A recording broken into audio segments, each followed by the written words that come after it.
Hi and welcome to Rocky Watches Movies. In this video we're taking a look at Ghostbusters, the 1984 classic that took the box office by storm.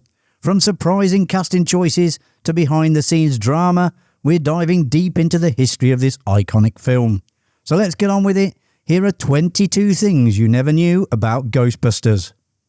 Struggling to get their ghost removal business off the ground in New York City, the future Ghostbusters took a gamble on a television commercial. Their ad, featuring the now iconic phone number 555-2368, promised to tackle all your supernatural woes. Director Ivan Reitman had a surprise in store for moviegoers in 1984. That same commercial actually aired during the film's theatrical release. People watching could pick up the phone and dial the number. What they heard? A pre-recorded message from Bill Murray and Dan Aykroyd themselves, apologising for not being able to answer. They were too busy busting ghosts. The stunt was a massive success.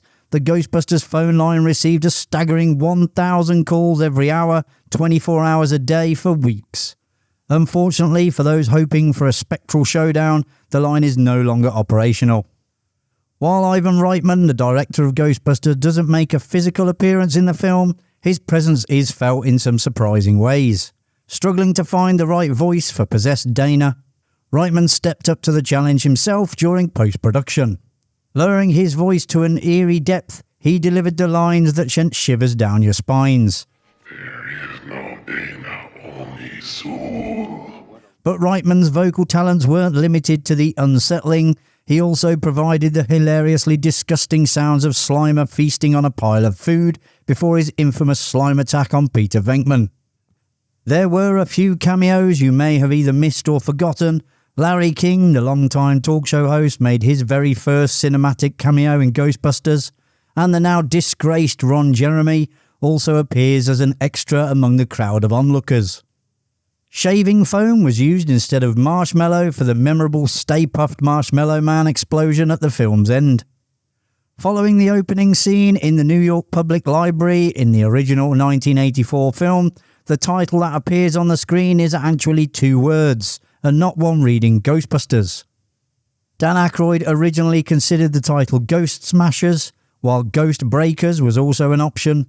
The sign outside the Ghostbusters fire station in New York even had variations of these titles during production. It was changed to just the one word Ghostbusters after a copyright issue was sorted out. To give an indication of how big he was, the Staypuff Man was meant to originally emerge from the River Hudson, next to the Statue of Liberty. The plan was abandoned though after it proved too difficult to shoot.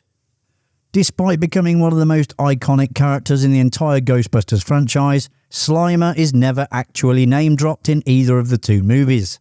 However, he was referred to as Onion Head by the crew of the original film.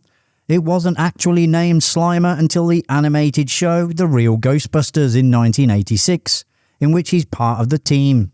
It's this that inspired his more friendly cameo in Ghostbusters 2, in which he offers Louis Tully a ride on the bus. For years after Ghostbusters' release, William Atherton, the actor who brought the uptight Walter Peck to life, found himself the target of some unfortunate audience immersion. Mistaking him for his character, fans would heckle him in public, leading to a number of bar altercations and even being shouted at by a whole bus of tourists. The Ghostbusters team nearly looked a lot different. Originally, Winston, played by Ernie Hudson, was planned to join much earlier in the story. He would have even been present during the iconic capture of Slimer. However, things took a turn when Eddie Murphy passed on the role. This, coupled with the studio's desire to expand Bill Murray's part, led to significant script rewrites. Unfortunately, Winston ended up being cut from many scenes, leaving a smaller role than initially envisioned. An early concept for the film was far more out there than you might have realised. In the DVD commentary, it is revealed by Ivan Reitman and Harold Ramis that the story was originally set in a futuristic New York City, where teams of readily established Ghostbusters would be found all over the world, as well as several huge supernatural entities. But this would have been way too expensive to make, so the script was rewritten. As well as being called Onion Head by the crew, Slimer also went by another name, the Ghost of John Belushi, something Dan Aykroyd started, Aykroyd has since confirmed that Slimer was heavily inspired by the late John Belushi. For starters, the green spook's hankering for food was based on Belushi's cafeteria scene in National Lampoon's Animal House. The role of Peter Venkman was originally written for the actor, however he passed away while Aykroyd was working on the script in early 1982. For the loser-turned-whacked-out demon keymaster of Gozer, Louis Tully, Aykroyd thought of actor John Candy. But Candy envisioned Louis as a stern German man with a thick accent who kept dozens of dogs in his apartment. He also wanted the character rewritten and made into a starring role. Filmmakers preferred the original character that Aykroyd and Reitman had developed, so they gave the role to Rick Moranis. The studio gave Reitman, Ramis and Aykroyd just 12 months to write, film and release the picture, so it would coincide with the summer movie season. Although an initial draft was already completed, the final production script would take the trio several weeks to nail down before they moved right into production. It was a tight schedule, which obviously had a few implications along the way. Michael Keaton was initially cast as scientist Peter Venkman. The role, written for the late John Belushi, was seen as a good fit for the newly popular Keaton. He auditioned and was cleared for the part until Murray expressed interest in the project and eventually replaced him in the role. According to an interview years later, Reitman says Weaver instead acted out a scene where she turned into one of Gozer's hounds, wildly snarling and heaving about the room. Reitman, both impressed and likely at least a little terrified, gave her the part. With a tight timeline to get the movie finished, special effects supervisors had to make some quick decisions to get the right shot.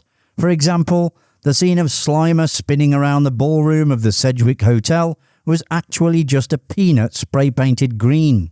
The seconds-long shot depicted Slimer blurred and spinning, so detail wasn't a factor, and the shot was used in the final print of the film. One of the coolest cars in movie history, the Ghostbusters Ecto 1. Believe it or not, due to the tight filming schedule, only one of those tricked-out Cadillac ambulances was actually built for the movie. Usually, iconic vehicles in films have backups in case of damage, but this time budget and time constraints made that a luxury they couldn't afford. Adding to the pressure, the Ecto 1 even broke down during the filming of the final scene. Luckily, they'd already captured the perfect shot, and production for the car at least was complete.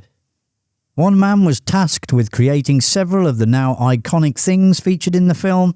Everything from the proton packs to the red and white Ecto 1 was crafted by Dayne. He was given just 2 weeks to complete it all, only to have his name misspelled with a V instead of a PH in the movie's credits. Murray's deal with Columbia to do the movie was on an agreement that he'd be able to make his own passion project and the studio would foot the bill. The Razor's Edge, a film where Murray took on his first dramatic role, was released in 1984 as well, but it was a flop at the box office, taking a loss of nearly $6 million. The hit theme song to the movie caused quite a stir between performer Ray Parker Jr. and Huey Lewis. Lewis sued Parker, claiming the track was too similar to his own song, I Want a New Drug. The suit dragged on for over a decade before finally being settled. And although monetary figures were never released, Parker ended up countersuing years later, claiming Lewis mentioned the suit in public and was bound not to do so by its terms. The most indelible icon from Ghostbusters is the famous No Ghost logo that appeared on the guys' car, their uniforms, and widely among advertisements and promotions for the movie. Associate producer Michael C. Gross designed the image.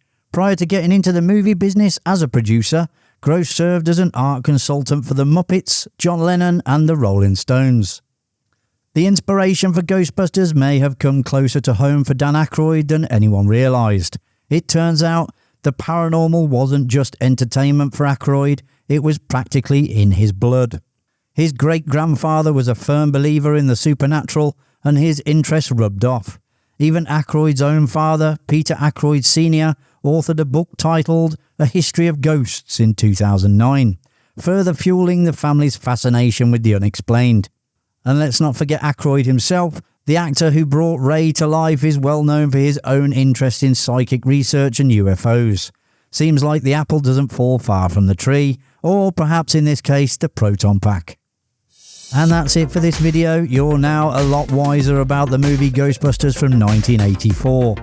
If you liked the video, which I presume you did as you got this far, don't forget to hit that like button and subscribe so you don't miss out on any future videos. I'll see you in the next one. Bye for now.